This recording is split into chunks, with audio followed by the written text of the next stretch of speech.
Gautama Buddha, also known as Siddhārtha Gautama, Shakyamuni, or simply the Buddha, was a sage on whose teachings Buddhism was founded. He is believed to have lived and taught mostly in eastern India sometime between the 6th and 4th centuries BCE. The word Buddha means awakened one or the enlightened one.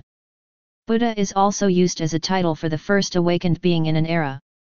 In most Buddhist traditions, Siddhārtha Gautama is regarded as the supreme Buddha, Pali sammāsambuddha, Sanskrit samyaksaṃbuddha, of our age. Gautama taught a middle way between sensual indulgence and the severe asceticism found in the Sramana, renunciation, movement common in his region. He later taught throughout regions of eastern India such as Magadha and Kośala. Gautama is the primary figure in Buddhism, and accounts of his life, discourses, and monastic rules are believed by Buddhists to have been summarized after his death and memorized by his followers. Various collections of teachings attributed to him were passed down by oral tradition and first committed to writing about 400 years later. Scholars are hesitant to make unqualified claims about the historical facts of the Buddha's life. Most accept that he lived, taught, and founded a monastic order during the Mahajanapada era in India during the reign of Bimbisara, the ruler of the Magadha Empire, and died during the early years of the reign of Ajatashatru, who was the successor of Bimbisara, thus making him a younger contemporary of Mahavira, the Jain teacher. Apart from the Vedic Brahmins, the Buddha's lifetime coincided with the flourishing of other influential Sramana schools of thoughts like Jaivika, Krivka, Jain, and Ajnana. It was also the age of influential thinkers like Mavra, Prakasapa, Makhalli-Gosala, Ajitakesakammal, Pakudhakasayana, and Sanjaya-Balahaputa, whose viewpoints the Buddha most certainly must have been acquainted with and influenced by. Indeed, Sariputta and Maudgalyana, two of the foremost disciples of the Buddha, were formerly the foremost disciples of Sanjaya-Balahaputa, the skeptic. There is also evidence to suggest that the two masters, Alarika Lama and Udakaramaputa, were indeed historical figures, and they most probably taught Buddha two different forms of meditative techniques. While the most general outline of birth, maturity, renunciation, search, awakening, and liberation, teaching, death must be true, most scholars do not consistently accept all of the details contained in traditional biographies. The times of Gautama's birth and death are uncertain. Most historians in the early 20th century dated his lifetime as circa 563 BCE to 483 BCE. More recently, his death is dated later, between 411 and 400 BCE, while at a symposium on this question held in 1988, the majority of those who presented definite opinions gave dates within 20 years either side of 400 BCE for the Buddha's death. These alternative chronologies, however, have not yet been accepted by all historians. The evidence of the early texts suggests that Siddhārtha Gautama was born into the Shakya clan, a community that was on the periphery, both geographically and culturally, of the northeastern Indian subcontinent in the 5th century BCE. It was either a small republic, in which case his father was an elected chieftain, or an oligarchy, in which case his father was an oligarch. According to the Buddhist tradition, Gautama was born in Lumbini, nowadays in modern-day Nepal, and raised in Kapilavastu, which may either be in present-day Tilorakot, Nepal, or Piparwa, India. He obtained his enlightenment in Bodh Gaya, gave his first sermon in Sarnath, and died in Kushanagara. No written records about Gautama have been found from his lifetime or some centuries thereafter. One edict of Emperor Ashoka, who reigned from circa 269 BCE to 232 BCE, commemorates the emperor's pilgrimage to the Buddha's birthplace in Lumbini. Another one of his edict mentions several Dhamma texts, establishing the existence of a written Buddhist tradition at least by the time of the Mauryan era, and which may be the precursors of the Pali canon. The oldest surviving Buddhist manuscripts are the Gandhran Buddhist texts, reported to have been found in or around Han near Jalalabad in eastern Afghanistan and now preserved in the British Library. They are written in the Karo script and the Ga with Macron and Dha with Macron R language on 27 birch bark scrolls, and they date from the 1st century BCE to the 3rd century CE. Traditional biographies. The sources for the life of Siddhārtha Gautama are a variety of different, and sometimes conflicting, traditional biographies. These include the Buddhacarita, Lalitavistarastraya, Mahavastu, and the Nidnikath. Of these, the Buddhacarita is the earliest full biography, an epic poem written by the poet Avyava, and dating around the beginning of the 2nd century CE. The Lalitavistarastraya is the next oldest biography, a Mahina/Sarvastivada biography dating to the 3rd century CE 43. The Mahavastu from the Mazgika Lokottaravada tradition is another major biography, composed incrementally until perhaps the 4th century CE. The Dharmaguptaka biography of the Buddha is the most exhaustive, and is entitled the Abhinakramastraya, and various Chinese translations of this date between the 3rd and 6th century CE. Lastly, the Nidnikath is from the Theravada tradition in Sri Lanka and was composed in the 5th century CE by Buddhagho. From canonical sources, the Jatakas, the Mahapadana Sutta, and the Akaryabhuta Sutta, which include selective accounts that may be older, but are not full biographies. The Jatakas retell previous lives of Gautama as a bodhisattva, and the first collection of these can be dated among the earliest Buddhist texts. The Mahapadana Sutta and Akaryabhuta Sutta both recount miraculous events surrounding Gautama's birth, such as the bodhisattva's descent from Tuita heaven into his mother's womb. Nature of traditional depictions. Traditional biographies of Gautama generally include numerous miracles, omens, and supernatural events. The character of the Buddha in these traditional biographies is often that of a fully transcendent, Saket Lokottara, and perfected being who is unencumbered by the mundane world. In the Mahavastu, over the course of many lives, Gautama is said to have developed supramundane abilities including, a painless birth conceived without intercourse, no need for sleep, food, medicine, or bathing, although engaging in such in conformity with the world, omniscience, and the ability to suppress karma. Nevertheless, some of the more ordinary details of his life have been gathered from these traditional sources. In modern times there has been an attempt to form a secular understanding of Siddhārtha Gautama's life by omitting the traditional supernatural elements of his early biographies. Andrew Skilton writes that the Buddha was never historically regarded by Buddhist traditions as being merely human. It is important to stress that, despite modern Theravada teachings to the contrary, often a sop to skeptical Western pupils, he was never seen as being merely human. For instance, he is often described as having the 32 major and 80 minor marks or signs of a Mahapurusha, Superman. The Buddha himself denied that he was either a man or a god, and in the Mahaparinirvāna Sutta he states that he could live for an eon were he asked to do so.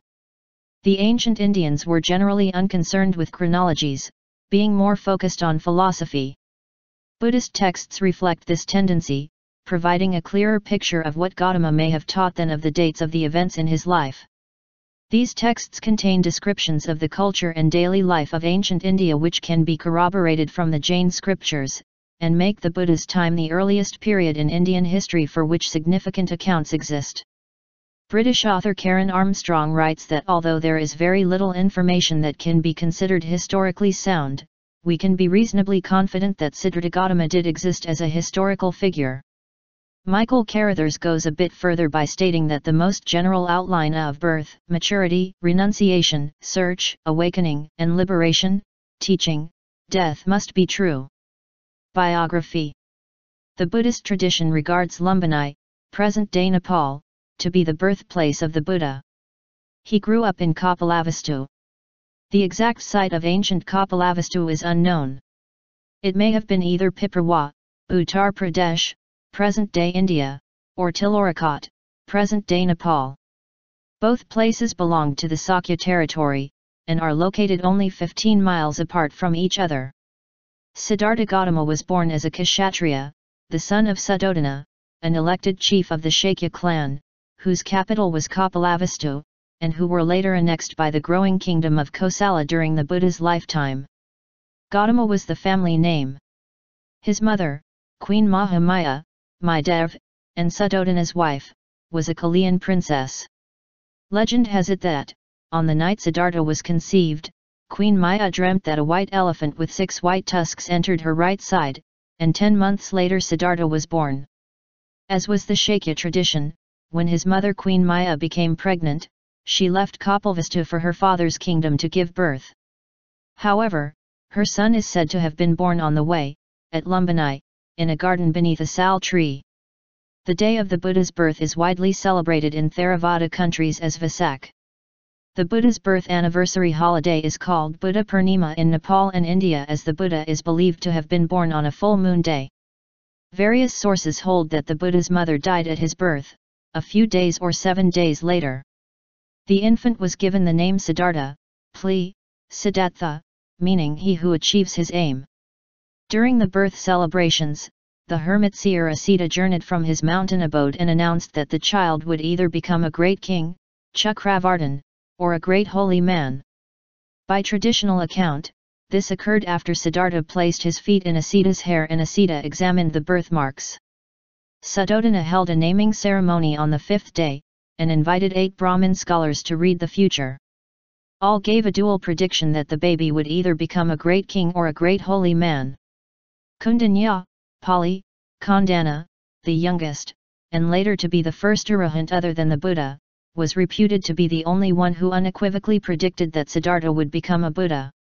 While later tradition and legend characterized Suddhodana as a hereditary monarch, the descendant of the solar dynasty of Ikvku, Pli, Oka, many scholars think that Suddhodana was the elected chief of a tribal confederacy. Early texts suggest that Gautama was not familiar with the dominant religious teachings of his time until he left on his religious quest, which is said to have been motivated by existential concern for the human condition. The state of the Shakya clan was not a monarchy, and seems to have been structured either as an oligarchy, or as a form of republic. 64 The more egalitarian Ganasunga form of government, as a political alternative to the strongly hierarchical kingdoms, may have influenced the development of the Sramana-type Jain and Buddhist Sanghas, where monarchies tended toward Vedic Brahmanism. Early life and marriage. Siddhartha was brought up by his mother's younger sister, Mahapajapati. By tradition, he is said to have been destined by birth to the life of a prince, and had 3 palaces, for seasonal occupation, built for him. Although more recent scholarship doubts this status, his father, said to be King Suddhodana, wishing for his son to be a great king, is said to have shielded him from religious teachings and from knowledge of human suffering. When he reached the age of 16, his father reputedly arranged his marriage to a cousin of the same age named Yayodhar, Pli, Yasodhar. According to the traditional account, she gave birth to a son, named Rula. Siddhartha is said to have spent 29 years as a prince in Kapilavastu. Although his father ensured that Siddhartha was provided with everything he could want or need, Buddhist scriptures say that the future Buddha felt that material wealth was not life's ultimate goal. Renunciation and ascetic life. The great departure of Siddhārtha Gautama, surrounded by a halo, he is accompanied by numerous guards, Maidhuna-loving couples, and Devata who have come to pay homage, Gandhara, Kishan period. At the age of 29, the popular biography continues, Siddhartha left his palace to meet his subjects. Despite his father's efforts to hide from him the sick, aged and suffering, Siddhartha was said to have seen an old man. When his charioteer Channa explained to him that all people grew old, the prince went on further trips beyond the palace. On these he encountered a diseased man, a decaying corpse, and an ascetic. These depressed him, and he initially strove to overcome aging, sickness, and death by living the life of an ascetic. Accompanied by Channa and riding his horse Kandhaka, Gautama quit his palace for the life of a mendicant. It's said that, the horse's hooves were muffled by the gods to prevent guards from knowing of his departure. Gautama initially went to Rajagaha and began his ascetic life by begging for alms in the street. After King Bimbisara's men recognized Siddhartha and the king learned of his quest, Bimbisara offered Siddhartha the throne. Siddhartha rejected the offer, but promised to visit his kingdom of Magadha first, upon attaining enlightenment. He left Rajagaha and practiced under 2 hermit teachers of yogic meditation. After mastering the teachings of Alara Kalama, Skr Rakalmi, he was asked by Kalama to succeed him. However, Gautama felt unsatisfied by the practice, and moved on to become a student of yoga with Udaka Ramaputta, Skr Udrakarmaputra. With him he achieved high levels of meditative consciousness, and was again asked to succeed his teacher. But, once more, he was not satisfied, and again moved on. Siddhartha and a group of 5 companions led by Kundanya are then said to have set out to take their austerities even further. They tried to find enlightenment through deprivation of worldly goods, including food, practicing self-mortification. After nearly starving himself to death by restricting his food intake to around a leaf or nut per day, he collapsed in a river while bathing and almost drowned. Siddhartha was rescued by a village girl named Sujata and she gave her some payasam, a pudding made from milk and jaggery, after which Siddhartha got back some energy. Siddhartha began to reconsider his path. Then, he remembered a moment in childhood in which he had been watching his father start the season's plowing. He attained a concentrated and focused state that was blissful and refreshing, the yuna.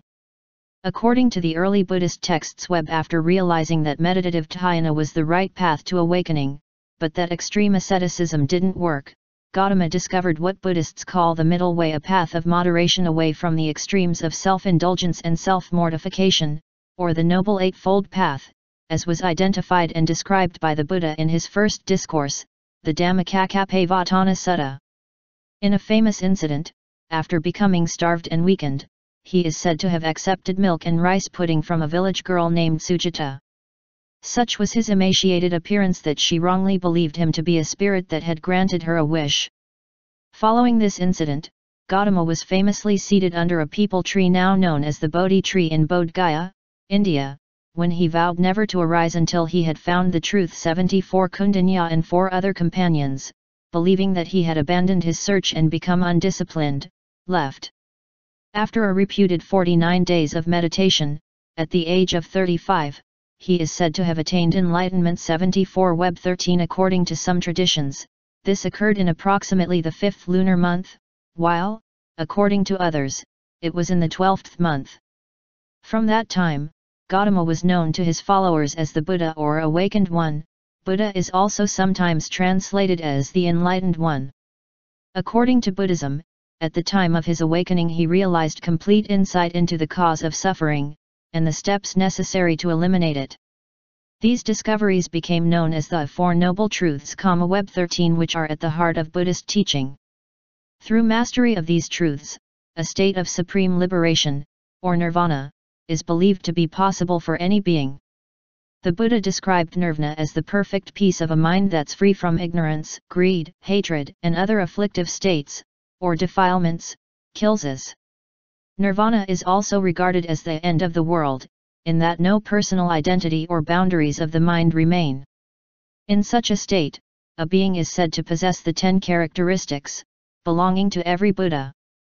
According to a story in the Akana Sutta, Samyutta Nikaya 6.1, a scripture found in the Pali and other canons immediately after his awakening, the Buddha debated whether or not he should teach the Dharma to others. He was concerned that humans were so overpowered by ignorance, greed, and hatred that they could never recognize the path, which is subtle, deep, and hard to grasp. However, in the story, Brahma-Sahampati convinced him, arguing that at least some will understand it. The Buddha relented, and agreed to teach. Formation of the Sangha. Dhamek Stupa in Sarnath, India, site of the first teaching of the Buddha, in which he taught the Four Noble Truths to his first 5 disciples. After his awakening, the Buddha met Tafasa and Balika, 2 merchant brothers from the city of Balkh in what is currently Afghanistan, who became his first lay disciples. It is said that each was given hairs from his head, which are now claimed to be enshrined as relics in the Shwe Dagon temple in Rangoon, Burma. The Buddha intended to visit Asita, and his former teachers, Alarika Lama and Udaka Ramaputa, to explain his findings, but they had already died. He then travelled to the Deer Park near Varanasi, Benares, in northern India, where he set in motion what Buddhists call the Wheel of Dharma by delivering his first sermon to the 5 companions with whom he had sought enlightenment. Together with him, they formed the first Sangha, the company of Buddhist monks. All 5 become arahants, and within the first 2 months, with the conversion of Yasa and 54 of his friends, the number of such arahants is said to have grown to 60. The conversion of 3 brothers named Kassapa followed, with their reputed 200, 300, and 500 disciples, respectively. This swelled the Sangha to more than 1,000. Travels and teaching.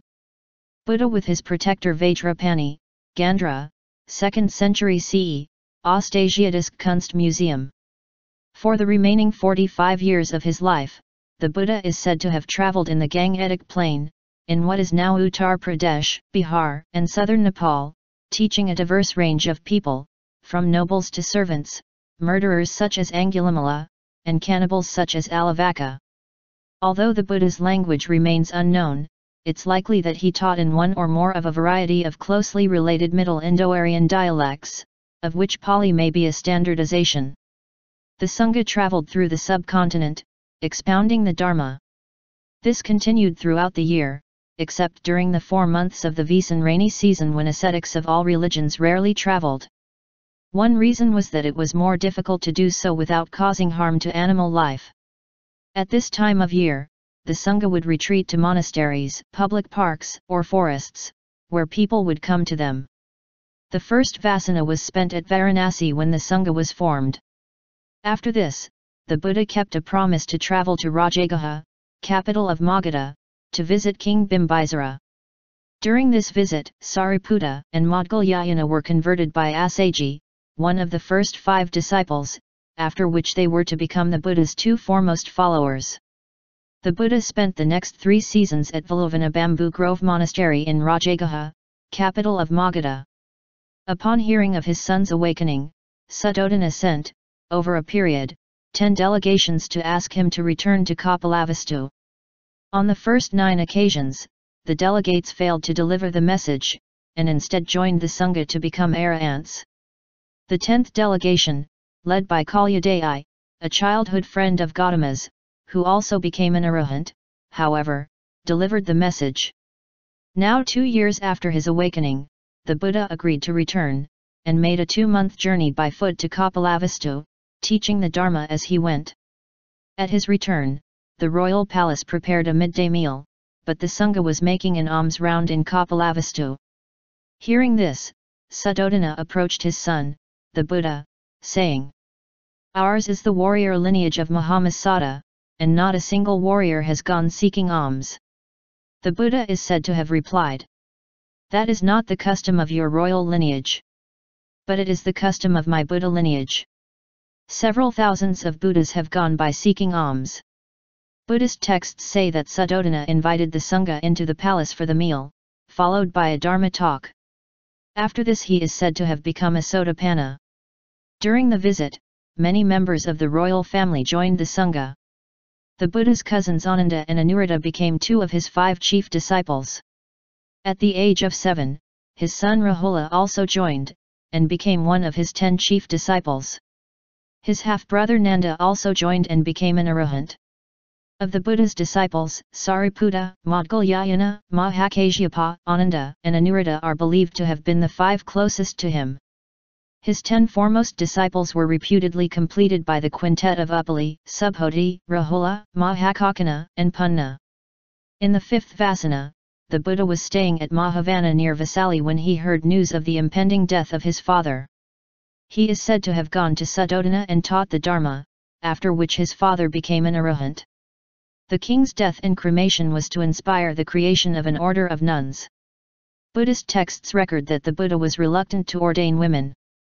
His foster mother Mahapajapati, for example, approached him, asking to join the Sangha, but he refused.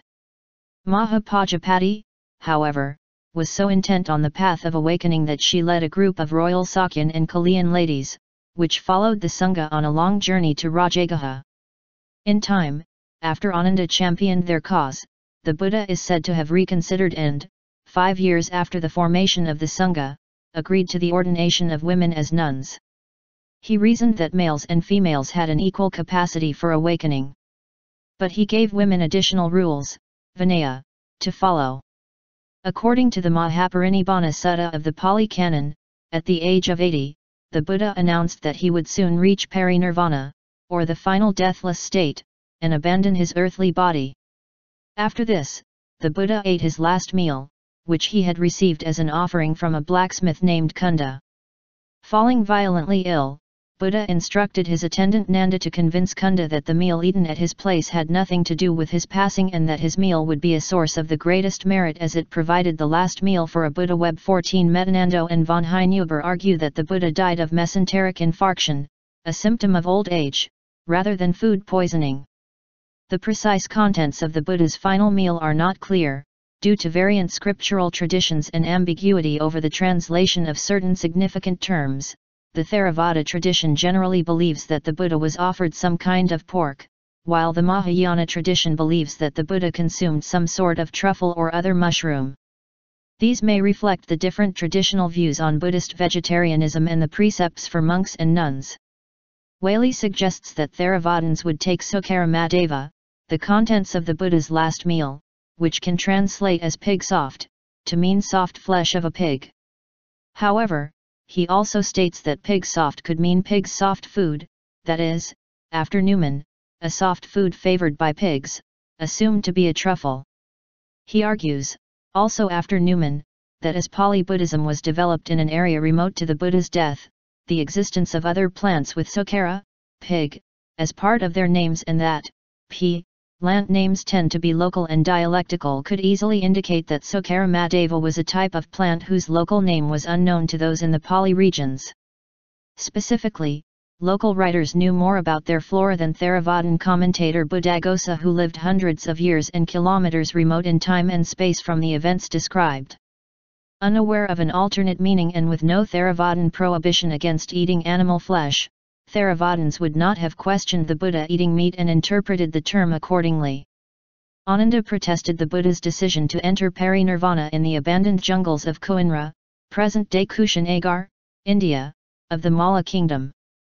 The Buddha, however, is said to have reminded Ananda how Kushinara was a land once ruled by a righteous wheel-turning king that resounded with joy.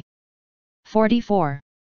Kusavatai, Ananda, resounded unceasingly day and night with 10 sounds: the trumpeting of elephants, the neighing of horses, the rattling of chariots, the beating of drums and tabours, music and song, cheers, the clapping of hands, and cries of eat, drink, and be merry. The Buddha then asked all the attendant bhikkhus to clarify any doubts or questions they had. They had none. According to Buddhist scriptures, he then finally entered parinirvana. The Buddha's final words are reported to have been, "All composite things, sakra, are perishable. Strive for your own liberation with diligence." Pali, Vayadham Sakrapam Dina Samtith. His body was cremated and the relics were placed in monuments or stupas, some of which are believed to have survived until the present. For example, the Temple of the Tooth or Dalita Maligawa in Sri Lanka is the place where what some believe to be the relic of the right tooth of Buddha is kept at present. Life scenes of Buddha, sandstone, birth, enlightenment, descent from heaven, first sermon, passing away, c. 2nd century CE, Government Museum, Madurai. According to the Pali historical chronicles of Sri Lanka, the Dvavasa and Mavasa, the coronation of Emperor Asoka, Pali, Asoka, is 218 years after the death of the Buddha. According to two textual records in Chinese, and the coronation of Emperor Asoka is 116 years after the death of the Buddha. Therefore, the time of Buddha's passing is either 486 BCE according to Theravada record or 383 BCE according to Mahayana record. However, the actual date traditionally accepted as the date of the Buddha's death in Theravada countries is 544 or 545 BCE, because the reign of Emperor Asoka was traditionally reckoned to be about 60 years earlier than current estimates. In Burmese Buddhist tradition, the date of the Buddha's death is May 13, 544 BCE. Whereas in Thai tradition it is March 11, 545 BCE. At his death, the Buddha is famously believed to have told his disciples to follow no leader. Mahakasyapa was chosen by the Sangha to be the chairman of the first Buddhist council, with the two chief disciples Maudgalyayana and Sariputta having died before the Buddha. While in the Buddha's days he was addressed by the very respected titles Buddha, Shakyamuni, Shakyasimha, Bhante, and Po, he was known after his parinirvana as Arahant, Bhagav/Bhagavat/Bhagun, Mavara, Jina/Jinendra, SA with Macron Str, Shugata, and most popularly in scriptures as Tathagata. After his death, Buddha's cremation relics were divided amongst 8 royal families and his disciples. Centuries later they would be enshrined by King Ashoka into 84,000 stupas. Many supernatural legends surround the history of alleged relics as they accompanied the spread of Buddhism and gave legitimacy to rulers. Physical characteristics. An extensive and colorful physical description of the Buddha has been laid down in scriptures. A Kshatriya by birth, he had military training in his upbringing, and by Shakyan tradition was required to pass tests to demonstrate his worthiness as a warrior in order to marry. He had a strong enough body to be noticed by one of the kings and was asked to join his army as a general.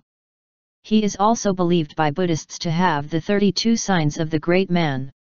The Brahmin Sanadanda described him as handsome, good-looking, and pleasing to the eye, with the most beautiful complexion. He has a godlike form and countenance. He is by no means unattractive. It is wonderful, truly marvelous, how serene is the good Gautama's appearance, how clear and radiant his complexion, just as the golden jujube in autumn is clear and radiant, just as a palm tree fruit just loosened from the stalk is clear and radiant, just as an adornment of red gold wrought in a crucible by a skilled goldsmith, deftly beaten and laid on a yellow cloth shines, blazes and glitters, even so, the good Gautama's senses are calmed, his complexion is clear and radiant. A disciple named Vakali, who later became an arahant, was so obsessed by the Buddha's physical presence that the Buddha is said to have felt impelled to tell him to desist, and to have reminded him that he should know the Buddha through the Dhamma and not through physical appearances.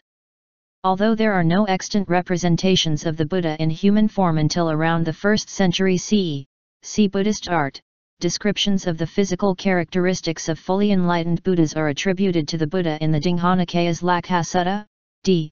I 142. In addition, the Buddha's physical appearance is described by Yasodhara to their son Rahula upon the Buddha's first post-enlightenment return to his former princely palace in the non-canonical Pali devotional hymn, Narishigya with Macron Tha with Macron, the Lion of Men. Among the 32 main characteristics it is mentioned that Buddha has blue eyes. 9 virtues. Recollection of 9 virtues attributed to the Buddha is a common Buddhist devotional practice. The 9 virtues are also among the 40 Buddhist meditation subjects. The 9 virtues of the Buddha appear throughout the Tipitaka, and include: Buddho awakened, sammāsambuddho perfectly self-awakened, Vijakarana sampano endowed with higher knowledge and ideal conduct, Shugato well-gone or well-spoken, Lokavito wise in the knowledge of the many worlds, Anuttaro purisadamisarati unexcelled trainer of untrained people, Sathadevamanasanam teacher of gods and humans, Bhagavatha the Blessed One, Araham worthy of homage.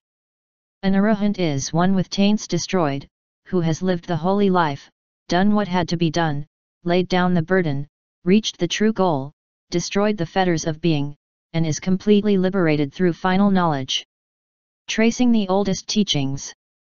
Information of the oldest teachings may be obtained by analysis of the oldest texts. One method to obtain information on the oldest core of Buddhism is to compare the oldest extant versions of the Theravadan Pali Canon and other texts. The reliability of these sources, and the possibility to draw out a core of oldest teachings, is a matter of dispute. According to Vetter, inconsistencies remain, and other methods must be applied to resolve those inconsistencies. According to Schmidhausen, 3 positions held by scholars of Buddhism can be distinguished. Stress on the fundamental homogeneity and substantial authenticity of at least a considerable part of the Nikaic materials. Skepticism with regard to the possibility of retrieving the doctrine of earliest Buddhism. Cautious optimism in this respect. Dhyana and insight. A core problem in the study of early Buddhism is the relation between dhyana and insight. Schmidhausen, in his often cited article on some aspects of descriptions or theories of liberating insight and enlightenment in early Buddhism, notes that the mention of the 4 Noble Truths as constituting liberating insight, which is attained after mastering the Rupa Jhanas, is a later addition to texts such as Majjhima Nikaya 36. Core teachings. According to Tilman Vetter, the core of earliest Buddhism is the practice of dhyana.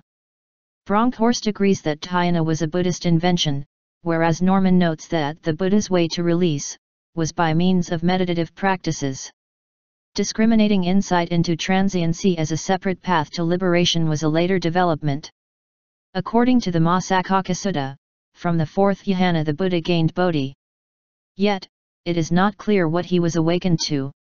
Liberating insight is a later addition to this text, and reflects a later development and understanding in early Buddhism. The mentioning of the Four Truths as constituting liberating insight introduces a logical problem, since the Four Truths depict a linear path of practice, the knowledge of which is in itself not depicted as being liberating. They do not teach that one is released by knowing the Four Noble Truths, but by practicing the Fourth Noble Truth, the Eightfold Path, which culminates in right samadhi. Although nibbana, Sanskrit, nirvana, is the common term for the desired goal of this practice, many other terms can be found throughout the Nikayas, which are not specified. According to Vetter, the description of the Buddhist path may initially have been as simple as the term the middle way. In time, this short description was elaborated, resulting in the description of the Eightfold Path. According to both Bronkhorst and Anderson, the Four Truths became a substitution for prajna, or liberating insight, in the suttas and those texts where a liberating insight was preceded by the four dhyānas. According to Bronkhorst, the Four Truths may not have been formulated in earliest Buddhism, and did not serve in earliest Buddhism as a description of liberating insight. Gautama's teachings may have been personal, adjusted to the need of each person. The three marks of existence may reflect Upanishad or other influences. Kr.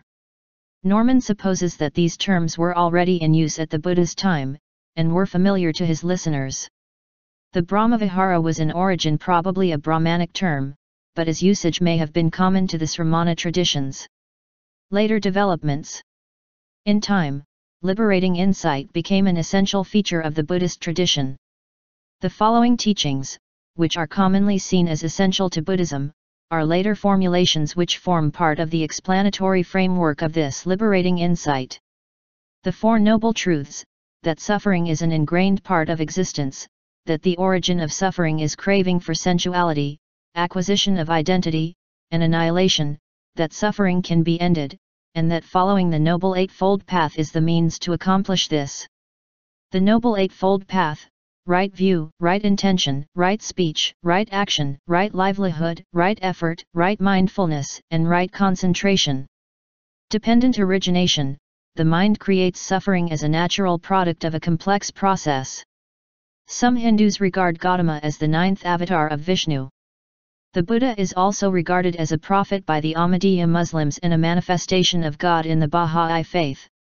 Some early Chinese Taoist Buddhists thought the Buddha to be a reincarnation of Lao Tzu. The Christian saint Josaphat is based on the Buddha. The name comes from the Sanskrit Bodhisattva via Arabic Tasif and Georgian Iadasif. The only story in which St. Josaphat appears, Barlaam and Josaphat, is based on the life of the Buddha. Josaphat was included in earlier editions of the Roman Martyrology, feast day November 27, though not in the Roman Missal and in the Eastern Orthodox Church liturgical calendar, August 26. Disciples of the Caoa with grave I religion worship the Buddha as a major religious teacher. His image can be found in both their holy see and on the home altar. He is revealed during communication with divine beings as son of their supreme being, God the Father, together with other major religious teachers and founders like Jesus, Laozi, and Confucius.